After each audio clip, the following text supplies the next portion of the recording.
भगवान व्यास ने नारद जी का अभिप्राय सुनकर के उनके चले जाने के पश्चात कौन सी कथा कही, अर्थात भागवत का वक्ता भी प्रकट हो गया, भागवत सदग्रंथ भी प्रकट हो गई। अब भागवत के श्रोता का प्रादुर्भाव कैसे हुआ, अर्थात मेरी जन्म की कथा। राजर्षि परीक्षित कहते हैं गुरुदेव मेरा अपना प्राकट्य कैसे हुआ, इस कथा को आप सुनाएं। इसलिए राजर्षि परीक्षित की जन्म की कथा को सुना रहे हैं कि जब दो परिवारों का महायुद्ध व कलह के रूप में प्रकट हुआ, कौरव और पांडवों ने महाभारत के युद्ध में अनेकों वीरों को, अतिरथियों को, महावीरों को खो दिया।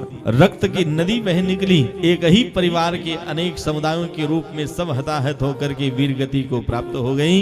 अंत में जो सुयोधन है, धृतराष्ट्र के ज्येष्ठ पुत्र दुर्योधन, उस युद्ध से भयभीत होकर के एक जल में ही अपनी समाधि लगा करके विराजमान हो जाते हैं। भगवान ने भीमसेन को तैयार किया और महाराज गदाधारी भीम हाथ में गदा लेकर के पहुंच गए। वहां जाकर के गर्जना करके जब ललकार लगाई, दुर्योधन बाहर निकल करके आया है। एक महान भीषण गदा युद्ध प्रारंभ हो गया। लेकिन भगवान जिस पक्ष में खड़े हो, गीता के अंतिम मंत्र में भगवान योगेश्वर श्री कृष्ण कहते हैं यत्र पार्थो धनुर्धारी, जिस पक्ष में साक्षात पार्थ रूप से भगवान के प्रिय सखा श्री अर्जुन विराजमान है। बोले जिस पाले में साक्षात श्री कृष्ण बैठे हो और जहां पर भगवान के दिव्य सारथी बनाते हुए महाराज पार्थ विराजमान हो, वहां तो विजय श्री होनी